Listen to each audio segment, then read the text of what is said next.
Hello, everybody. Welcome to those arriving into the call. I hope for those of you that were just at the opening launch that you had a really fantastic time participating in the conversation. My name is Ed Stevenette, and I'm really delighted to be the moderator for this session today. I am the Education Officer and Facilitator with the Learning Planet Initiative, and it's a real honor to be able to introduce you to some members of the Learning Planet's International Youth Council today, who will be in conversation with the photographer, writer, translator, and Buddhist monk, Matthieu Ricard. So we'll be just passing on shortly to the education working group of this council to share a bit more about their vision for youth empowerment. But before we do so, I'd love just to give you in 2 minutes the context for what brought us here today. So for many of you, you'll know that the Learning Planet Initiative started 2 years ago with a goal of building an open global alliance of teachers, researchers, learners, social entrepreneurs, artists, and many more who are passionate about using learning to tackle the challenges of our time. And from the very beginning, a focus on how we can really bring youth into decisions affecting their future has been a really key driving force for this initiative. Back in May last year, we launched the Learning Planet's, globally, the Youth Empowerment Circle in collaboration with Catalyst 2030, CAP 2030, Ashoka France, and the Ville de Paris, for both international and for the French circles. And the intention to begin with was just to hear from youth around the world, give them a space to communicate with institutional members and people working on the ground about their expectations for youth empowerment. And so we started with 4 sessions, welcoming from May to up to July, over 30 incredible youth from across the world to come and present to a range of different members of the Learning Planet wider community. And you'll be able to see, we'll be putting in the chat the project page for the Youth Empowerment Circle, where you can discover some of the outcomes from these sessions. But something that really carried across was the importance of this question: how can we help youth take meaningful place in affecting the decisions affecting their future? And so we really wanted to practice what we preach. So we started in September, launching a call to build an international youth council that will really take the lead on the development of this youth empowerment initiative with these 5 partners. And truly, we were blown away by the quality of the applications over the course of September, from over 35 countries, over 100 incredible young people. This was whittled down very painfully to 30 incredible youth, that was then whittled down even more painfully with the support of an international jury to 18 really extraordinary youth council members, some of which will be able to introduce themselves to you today. And so we began with, in October, since then, bringing these young people together on a monthly basis and really understanding and iterating on how we can most effectively bring them into a leading position within this initiative. So we started with some intercultural training sessions and understanding the key priority points for these young youth council members. And what became clear is, and has been very consistent for us, that there's been a driving focus on youth health, on youth sustainability, on youth education, and on youth rights. And so we're really delighted that we can be joined by the members of the Youth Council today who are focusing on youth rights and youth education. And so they'll be presenting a bit more about their vision, what they've been working on. We'll then be delighted to pass on to Matthieu to share some of his reactions and open up into conversation with the council members. And then we hope at the end, we should have 5 to 10 minutes to gather and respond to some of your questions. So don't hesitate to add them in the Q&A box that you should see at the bottom of your screen. But firstly, then it's a great pleasure to welcome Hita, Raven, Natalie, Bella, and Hugo as well to share their vision for youth empowerment with their education working group. So over to you guys. If you can share the screen, that would be fantastic, Lucas. Right, so hi everyone. I don't know, yes, okay, so the screen is shared. So hi everyone, I'm Hugo and I'm part of the education group of the Youth Council. We are so glad to be here today and participate to this event. So as you can see on the map, we are 5 people in this education group. And so there are Natalie from Hong Kong, Raven from Philippines, Bella from Vietnam, Hilsart from India, and me from France. So we come from 5 different countries. We have 5 different cultures, but we share one thing in common. It's a strong belief that education is a key for a fair and a just society. We are like different shaped pieces of a puzzle that join together with a common preoccupation and the intense need to change education. We hope today that we can give you a glimpse into each piece of this puzzle and how our past experiences have driven us to take action and brought us here today together. Before we hear everyone's stories, I want to reiterate how our council view education.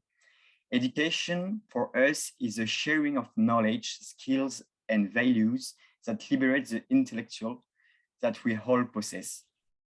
The education is the key to prosperity, the key to a healthy society and a healthy planet.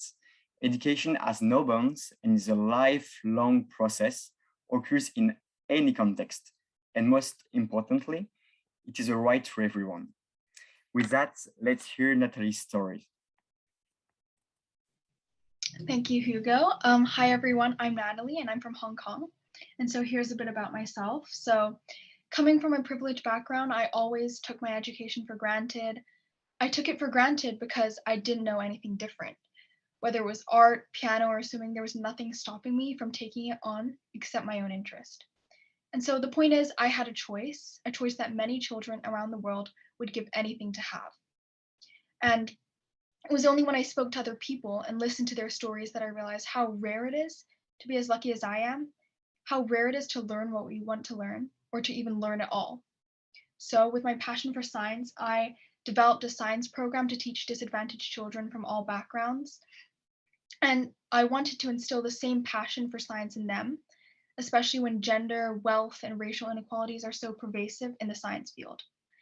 And I do this because I believe education inclusivity and accessibility is the key to breaking the poverty cycle so many fall into. And the rut will only ever deepen unless we provide that lifeline. So you may ask, what would a weekly science lesson for 20 children do to make education accessible worldwide? So though the act is small, the impact I made on those 20 children was big, and I gave 20 children a choice that they didn't have before. So now, as a youth council member, I want to empower others to do the same that I have. And because as a joint initiative, we can get closer to solving one of the biggest problems in education. And so that's all from me today. I'll pass the mic on to Bella. Thank you, Natalie. Hi, everyone. My name is Bella from Hanoi, Vietnam. My thoughts of quality and inclusive education changed when I joined volunteer work and realized many of us could not apply what we have learned at school to reality. When I started working right after graduating, I realized that I had to spend a lot of time relearning social knowledge before starting to carry out activities in a methodical and effective way. When working with children and young people on environmental projects to promote them take green actions, one sharing from a young girl made me shocked. She shared with me that she joined the project only because of her parents told her to do so. She did not care about the environmental issues, but the certificate. Or if she used an extra straw or nylon bag, the earth won't die. From this experience, I see how important the awareness raising or quality education plays in our life.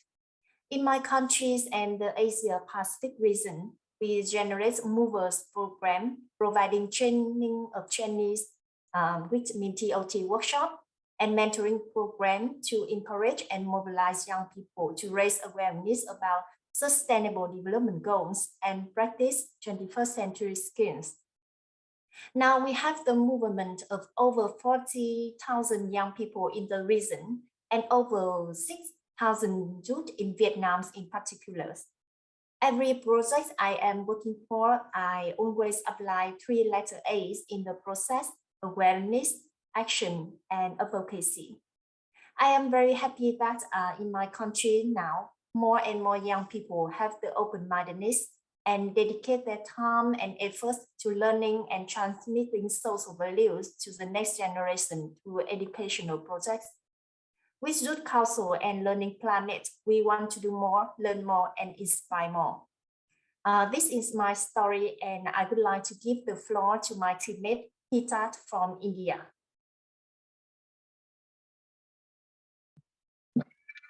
Thanks. Hello everyone, I'm Matthieu from Surat, India, and I'm 19 years old and I've just started my engineering studies. During my 9th grade, I had missed out on some important lectures in my school, and I thought I would cover them with the help of internet, like on YouTube. But surprisingly, there were like no videos in the language that I study in. I study in a Gujarati school, so most of the videos were in English or at best some other languages, but not in the language that I study. That's when I realized that a lot of children who are not English speakers, they are unable to take advantage of online learning because of the language issues. And to solve this, I developed a mobile application and I developed the app in 2017, and since then we have been able to impact more than 520,000 students in my region, and we continue to do so. And I think this is a more global problem as there are so many languages, and since many children also don't have access to internet, and those who do, they face this issue. So I want to work more on solving the language barrier issue. And through Youth Council, I've been able to and look forward to connecting with youth around the world, addressing the pressing issues in education. And I also believe that enabling young people to become change makers is a crucial step for addressing global challenges and solving problems like increasing inequalities.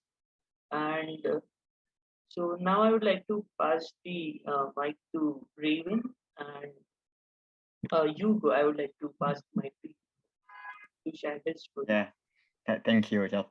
For my story, I decided to dedicate my life to change the education system when I understood that how schools do not prepare us to the world of tomorrow. There are a lot of wonderful things today in the education system, but we have to admit one thing: it not prepared us to the world of today and of tomorrow. For example, do we learn about environmental crisis and their solution? Not really. Do we learn how to work and communicate with other people? Still not. And do we learn how to understand ourselves, our emotion, our feelings? Still not. And to meet this challenge of tomorrow, we have to learn the things. So as a result, I decided last year in France to gather all the youth organizations that worked for the ecological and social transition of the higher education in order to collaborate and to move forward together. So we have joined our forces to pass on this knowledge, both inside and outside the schools. Indeed, we don't have the time to wait that school change, because the education system has so much inertia that we have to move it from the outside too. And thanks to this huge coalition of youth organizations, the higher education is beginning to change in France. And that's really great. And now I'm really glad to be part of the Youth Council to share our experiences and knowledge at an international scale. It's very interesting to have all the different vision of the cultures in this subject. And I will pass the mic to Raven that she can tell us her story. Thank you, Hugo. Hi, everyone. I'm Raven. I'm 22 and I'm from Manila, Philippines. And I lived in the city all my life. And my story with education as an advocacy goes back to when I was a kid. I remember wondering why some friends would need to leave school, or why we would see on TV that some students need to cross rivers or hike mountains just to go to learn. And I realized as I grew up that some children literally have no choice when they don't have schools in their areas, or when they need to work for their families because they can't afford to eat, even more so they can't afford to read books or enroll in schools. So I believe that education not being accessible is injustice, and that's what inspired me to be a teacher and lead a nonprofit for education in my country. So this year, I'm actually hosting a campaign and fundraiser to a community learning hub for children and families in a Philippine island called Leyte. So this island was hit by a devastating typhoon during the holiday seasons last year, and left a lot of classroom wrecked. And I aim to mobilize the community and promote learning and literacy of the people in Leyte through access to books, toys, and learning materials. And I believe, just like what my co-members said, that opportunities to learn can impact the lives of so many people.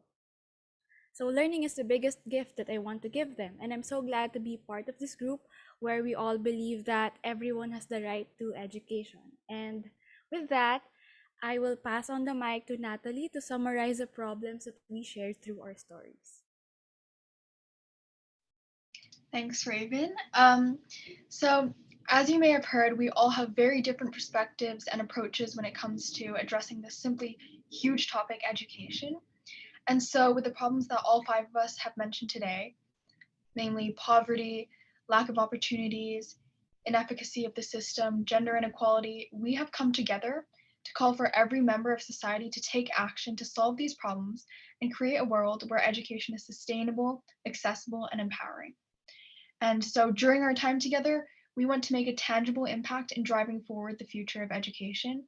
So we will do this by campaigning for accessible and quality education on a global scale, fundraising for community learning hubs in deprived areas like Raven has been doing, and acting as a bridge between learners, policymakers, and Learning Planet's partners.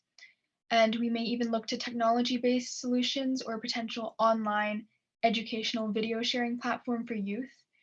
And so while our plans are not concrete, our basis and our motivation is very clear.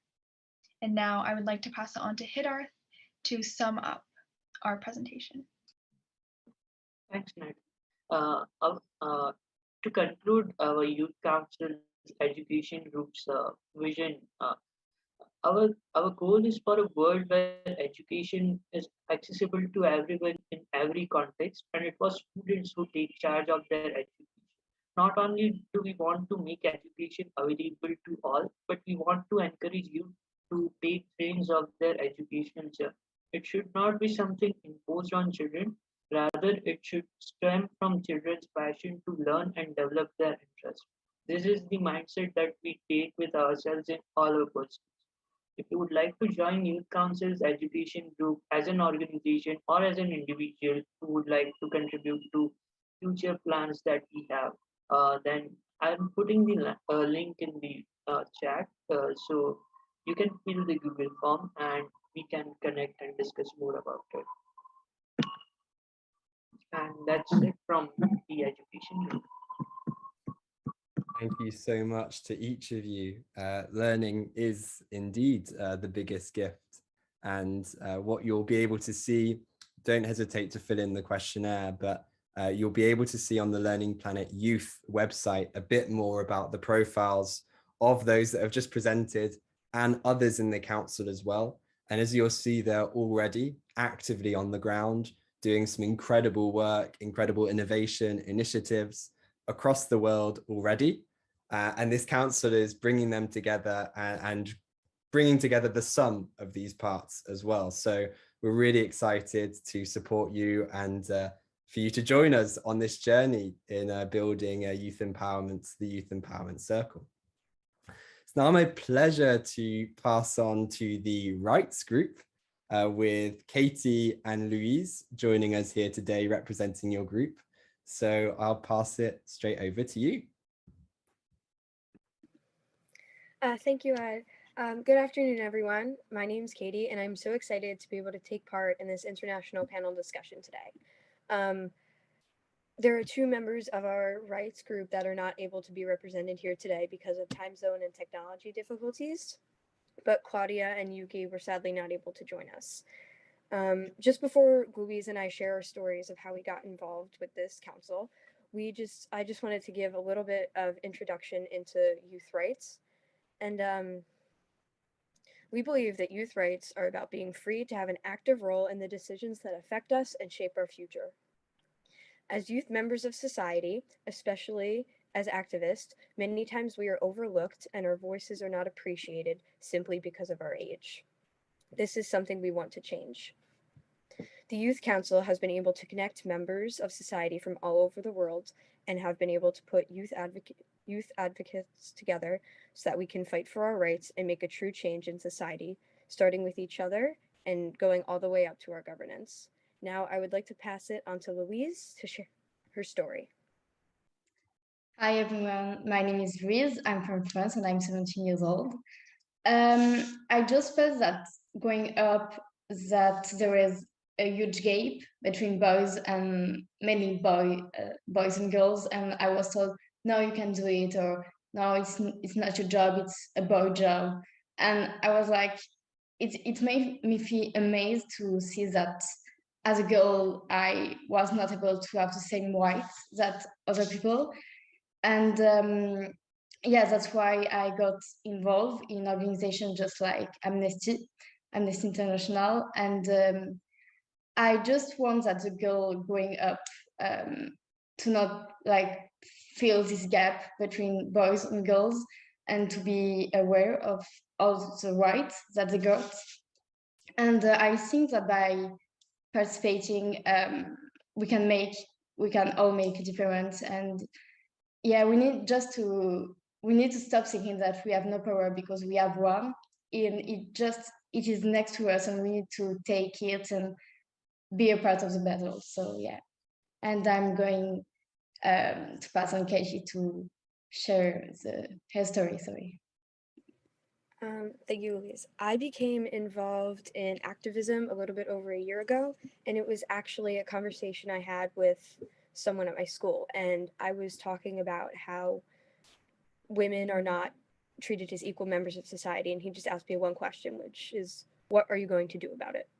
And I realized that in that moment, I was doing nothing to change the story I was fighting for. So I very quickly went online and researched American organizations that I could be a part of. And I found Girl Up, which is an organization run out of Washington, D.C. that fights for girls all over the world. And immediately I was so excited. So I started a club at my school and found members at my school, like-minded people like me who wanted to make change and make sure that girls' opinions and education were valued just as highly as those of the men in our society. Then through working with Girl Up for about 6 months, I was looking on their website and found Learning Planet. And I looked on the website and loved all the work I was seeing all over the world from so many different kinds of people. And there were different changes happening in each country. And when I found the application to be a youth council member, I realized that this is what I needed to do to make change. So I applied, and in October I found out I was part of the group. And being able to find like-minded people like myself from different countries to make changes back where we're all from was such an exciting experience. And I was so honored to be a part of this council. And in the past few months, Louise, Claudia, Yuki, and I have discussed different problems we have as youth members, especially youth females in society, and how we're going to combat those problems. So I'll pass it to Louise to share a few of those problems. Yeah, thanks.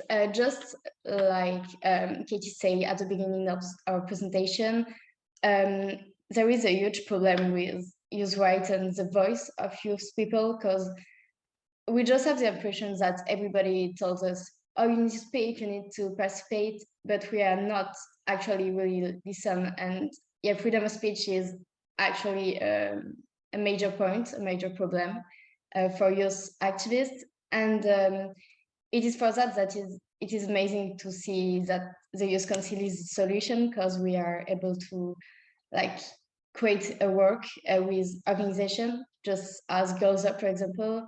We want to create some project with this organization.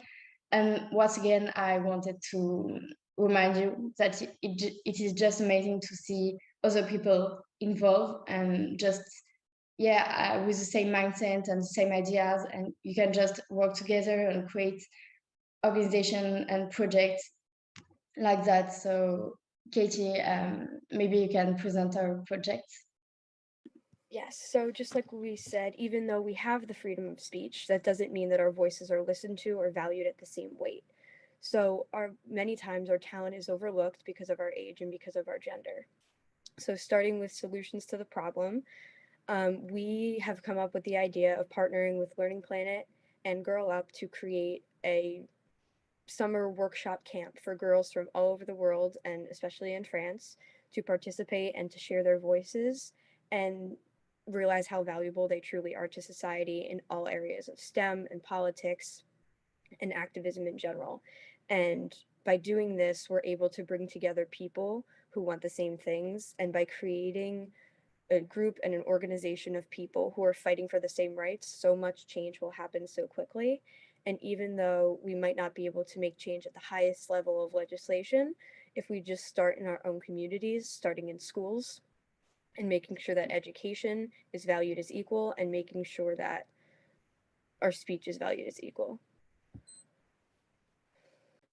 Yeah, for the fact that we have a voice, and with this Youth Council and with this project, we can make our voice heard, and we can, just taking and just like I said before, be a part of the battle and help other people that can't like get involved because they can't in their own country or in their cities. So yeah, it is an amazing opportunity to be a part of the council.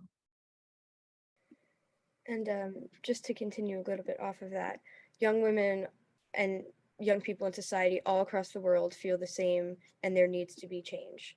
So Learning Planet has an extensive list of partners all over the world. So if we are able to use these different organizations located in different countries, like even the gap between France and the United States, if we are able to make change for one individual person, we have changed the world, because we have voices and we want to have them heard both in the government and in our communities. So all we need to do is work together to create change. Yeah, I think we are done with our presentation. It was amazing to be able to talk with you and to talk more about youth rights, and we really hope that you were interested about this discussion. And don't hesitate to just contact us if you have any project or solution, or if you want to be a part of the project. Thanks. Thank you so much, Louise, and to Katie. And I know Yuki and Claudia are there in support as well. We couldn't join in the presentation itself, but we're really glad. And if you actually just to, before I forget, please do add your contact detail as well into the chat, should you wish to reach out to the rights team and to see a bit more about what they are working on, and really support this initiative around a space to speak for young girls around the rights that are really important to them and that they have a right to as well. And so we'll be supporting them doing that over the course of this year. And now it's a real pleasure to bring in Matthieu. So you've had a chance now, you met the council just before the session, you've had a chance to listen to both groups. And maybe if we can just start with the presentation on the education working group. It's the same question for both really, but what resonated with you initially from this presentation and from what they shared? Well, of course, so many things. And among those, I will take them, in the random order. Many of you stress how it is a privilege to have access to education. And sometimes we take it for granted when we grow in cities or in well-off families and so forth. Over years, I was with friends to the humanitarian organization that I started 21 years ago called Karuna, to build about 60, 70 schools in remote areas of the Himalayas in Tibet, Nepal, and some of the countryside in India, in very neglected state like Jharkhand. And I can tell you how incredibly eager and happy the kids are to study. It's not that you have to drag them in school, crying, they don't want to go. In Tibet, I've witnessed kids sitting on the construction site and coming every day. This is the school where we're going to be able at last to learn something. And when you ask them, what do you want to do in the future? Many of them say, I want to be a teacher. So that's how incredibly precious for them the education is. So, and that's what we need to do. Now, the other thing also is about the content of education. And some of you have said, it's not just learning, accumulating knowledge. Of course, we need to know information about the world. Definitely, we need to acquire the sense of rigorous mind that science, the science kind of methodology brings us, and the kind of dependable and valid knowledge. And we need to be able to solve problems. We need to be able to have a discipline and hard work. All that is taken for granted. But, it's not all about that in life. And we also hope that the critical year when we grow, that we also learn how to become a good human beings. This is difficult to put that in the curriculum, but yet it is well known that, as someone pointed also, that emotional intelligence is a better predictor of how you will succeed, or let's say fare well in life, than IQ, because you can have very bright intelligence and be completely broken or completely chaotic within. And so I remember the Greek poet Aristophanes said that education is not just filling up a vase, it is lighting a flame, giving you a passion, something that you care for in life. And that's so important, to teach you life skills. And skills can be cultivated, benevolence can be cultivated, altruism can be calculated, resilience, emotional intelligence, sociability. You can become more pro-social in certain way of education.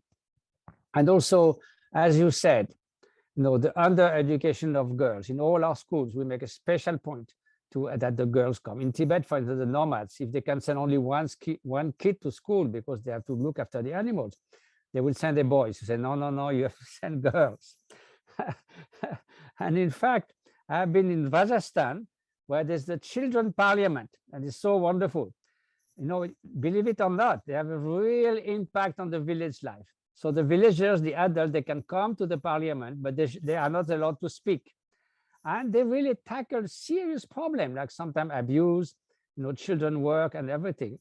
And there's a majority of girls, and they really matter. It's not just like a quick fix. And one of the children, the 13-year-old girl, she was the prime minister of that children parliament. She went to the World Children Parliament meeting in Sweden, and there she met the Queen of Sweden, and she was 13. So the Queen of Sweden said, "Oh, for a 13-year-old girl, you look very sort of self-assured and confident." And the girl said, "Well, Your Majesty, I'm prime minister." So this empowerment is so necessary. Another form of empowerment is that the voice of teenagers and children are heard more, and it's starting to happen today with the question of the environment, which is obviously, we could say, the major challenge of the 21st century, because everything else, inequalities, poverty, health, education, can be swept away by climate change. And that's where you can see voices. Everyone knows about Greta, but I mean, their voice matter. She can speak at the UN and so forth and say it's a treason to future generation, and she can shame the adults. And another interesting fact is at the last European election in Europe, if you take the voters below 26, from those who can vote, the majority of them voted for a Green Party. So that means what the young people care for is much more attuned to a long-term view, sort of sustainable harmony with the planet, more social justice, than adults who are just basically looking at the balance sheet at the end of the month and something. So the short-termism is very terrible, especially in politics. Winston Churchill used to say that, a statesman looks at future generation, a politician at the next election. But that's very sad. That's why. So the voice of young people, actually the voting age should be, when I hear you, some of you are 15, definitely you should have the right to vote, and you will vote, I guess, in a more enlightened way than those who look at short-term interest. So all that is a part of a global education. And yes, we should bring value. We should have a value-based education. I have a friend, the neuroscientist Richard Davidson, who has something called the kindness curriculum. It's 10 weeks, 5 times 40 minutes in the school every week. And then they teach what emotional intelligence, cooperation, being aware of others' emotion and your own emotions, all kinds of things. And at the end of that, you can see a significant increase of prosocial behavior, even a better cognitive control, which all that are predictor of a better life. So, it's not something, airy and utopian. In a way, we need to become a good person for oneself to flourish in life, and a good person in society. So we can achieve the twofold accomplishment of others' good and our own good. So benevolence, altruism, kindness, compassion, those are not just, naive ideas or utopian where we can use when everything goes well. We should dare to say that it's not a luxury, but an absolute necessity to be more pro-social, to work together, to enhance cooperation rather than competition. We should dare to say so. We should dare to teach it in school without looking ridiculous. And we should dare to say that this is, in fact, the only pragmatic concept that can reconcile the needs of the short term, a mother in India or Africa that needs to feed their kid for the next few days, or someone who need to do something very quickly, or the midterm, how you proceed about a life, your career, your family, your generation, and that natural aspiration is to be able to flourish in life. If a nation is the most powerful and the richest and everyone is miserable, what's the point? And then the long term, which is a new challenge, because 10,000 years ago, there was 5 million human beings on Earth, so no big deal. Today is nearly 8 billion. So we have immense power, but not enough care. So now we are faced with the Anthropocene, where we are the major force that shapes the fate of future generations. So, my favorite Marxist, Groucho Marx, I mean, some of you might know, he said, why should I care for future generation? What do they do for me? But I heard an American billionaire saying the same thing seriously. He said he found absurd to change his behavior now for something happening in 100 years. But now the young generation, they will see the impact of climate change. Just in France, I mean, in India, you know that already, you have 50 degrees in Rajasthan in the summer. But they say that it will happen in France in 2050. So forget about what will happen in Rajasthan, might be 55. You cannot live with 55 degrees Celsius. So all this makes that the young are really the driving force to shape our future. And that should be taken in account from all perspectives, from education, gender equality, youth rights, age of voting, listening to their voice. And just I want to conclude on one note. I heard the daughter of a rich American industrialist who suddenly seriously changed his company's involvement in sustainable development. It means calculating the externalities of his company. And he said the way it changed is because his daughter came back from school and she said, they said that your company is actually harming our generation and harming the planet. And he felt so ashamed that coming from his own daughter, decided to take the more green option, not just as a something nice to put on the brochure, but as really to integrate in the DNA of the companies. So we also have, not me, I'm 76 soon, but you have also a way to not only inspire people, but to shame a little bit those who are resistant to really taking in consideration the fate of future generation, the fate of girls. I had the chance to meet many times Desmond Tutu. He was totally passionate about preventing early girl marriage in Africa and the status of women. Here you have this archbishop being passionate about this, and that is so inspiring and so right. So yes, thank you so much for all your involvement, for all your enthusiasm, and especially for your determination. And the future is in your hands. So please don't hesitate to let it know to the rest of the world. Thank you so much. Thank you so much, Matthieu. Just to make a note, as you were speaking, rather, Louise and Hugo, both part of the education and the rights group respectively, had to leave just because they're now jumping into preparations for mediating the French session happening immediately after with Matthieu. But Matthieu will be staying with us for 10 minutes more or so.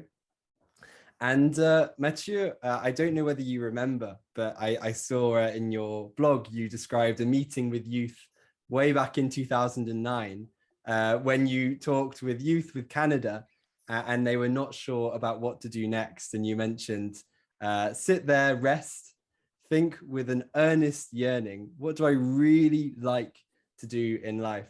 And so I just wanted to ask, based on the presentations that you heard, the enthusiasm, whether you had any further advice for the two groups, but maybe starting with the rights group focusing on their passion of supporting girls to really recognize the rights that they have access to. Yes, those young people in Canada, they had filled up a lot of questionnaires. They went to orientation session with some psychologists, etc., but nothing was really appealing to them. So I said, why don't you go somewhere? Canada is beautiful. You go in nature and don't compute in your head. See what really comes at the surface, what I really, really want to do. And then, as we say, when there is a will, there is a way. And so, yes, so that's really absolutely important. But what was your question? Sorry, I got carried out by... it was honestly that, how do you advise them really to identify what they truly like to do in life? It seemed to be that guiding advice that you gave to the youth way back 12 years ago now in Canada. Yes, so again, yes, what really matters and what are really the values that you care for, and so that you will feel kind of, no, it's not always easy, but if there's a sense of direction, that's so important. I'm often walking in the Himalayas or in high altitude in Tibet and or elsewhere. It's not always fun. First of all, when you go up and you think you are right, you have to go all the way down in the valley and come up again the other side. And so sometimes it rains, sometimes there is hail, sometimes it's beautiful with rainbows and stuff. But you have a goal. You want to go somewhere. You want to go to build a school in a village. You want to go to see a beautiful lake. You want to go to see a monastery, in my case, or a great spiritual master. So even it's sometimes hard, but every step is a joy in the form of effort because you have the sense of direction. Now, if you get lost, some mist come, you sit on a stone and you feel the weight of exhaustion. Why should I go this way or that way? I don't know if I'm getting further lost or closer to my goals.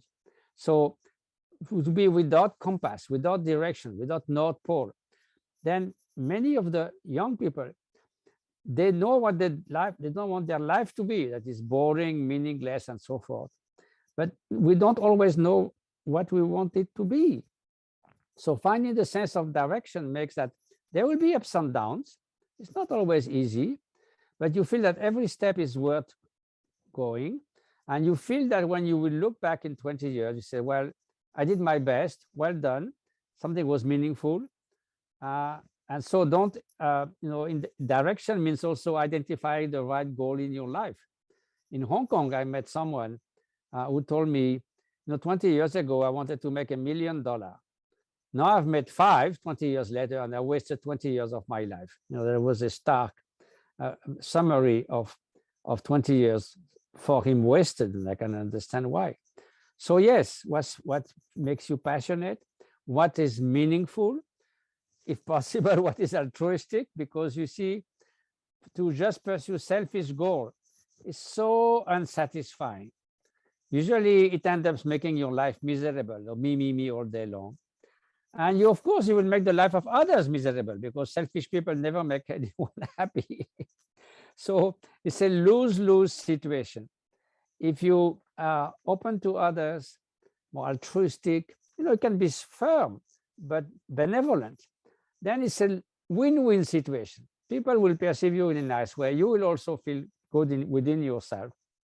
So again, this is the best way to proceed. It's not sort of a naive approach. So yes, so there's a few ideas just like that. Thank you so much. Thank you so much, Matthieu. As you were speaking just then as well, saw a couple of interesting and complementary questions in the chat, and this is for the two groups actually, from Olivier. Firstly, for the speakers, and we can start possibly with Katie in the rights group. How do you reconcile everything that you may learn through your engagement in these initiatives as an activist with what is being taught throughout your studies? Do you feel like they are complementary? For example, what do you feel is lacking? Katie, maybe you can go first. Thank you. I feel, especially in the US, they're actually not complementary. They're very split in two. It's what you learn in school and then what you learn like in the real world.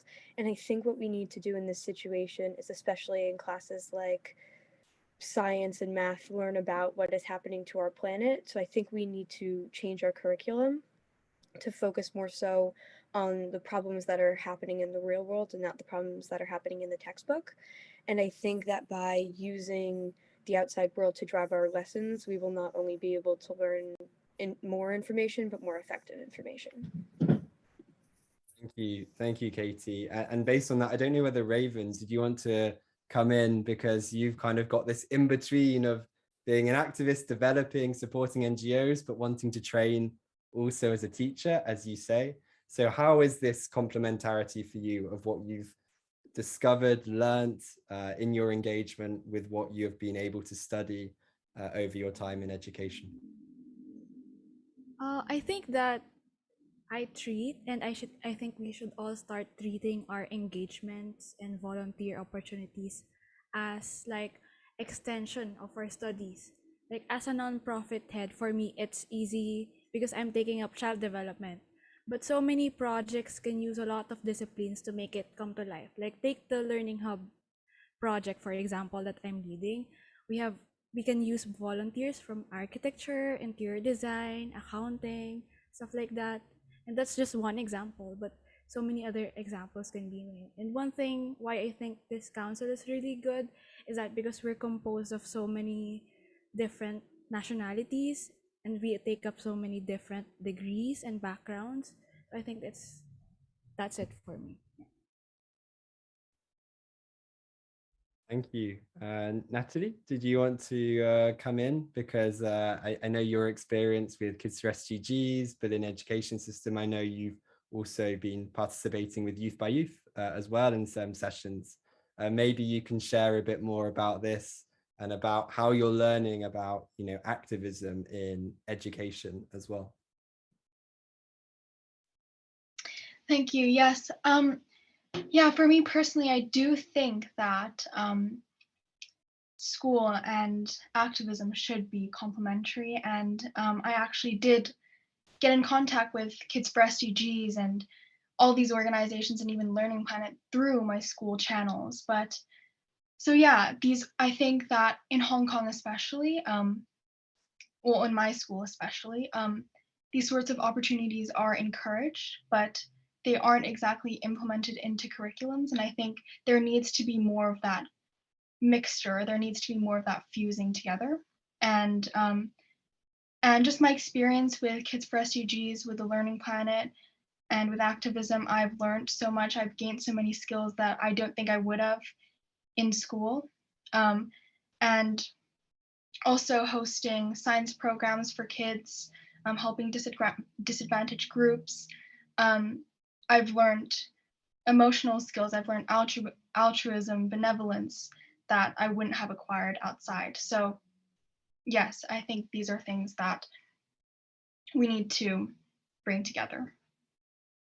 Thank you, Natalie. And Hita, to just add into this Francois' question, maybe for you, because I know you're creating tools and apps and ideas and resources to support fellow youth. This question on how could we design a new diploma that may combine your engagement and the expertise you have to acquire to become competent and impactful. Is that something for you that you feel is important, whether it's online courses, whether it is a diploma, something that really guides young people to align these two key areas? Absolutely, I believe, I agree to it, and it's actually a high time that it is seriously implemented because I also agree that it also comes from within, like working for a particular change or something. But I think it's an important skill that every child should learn.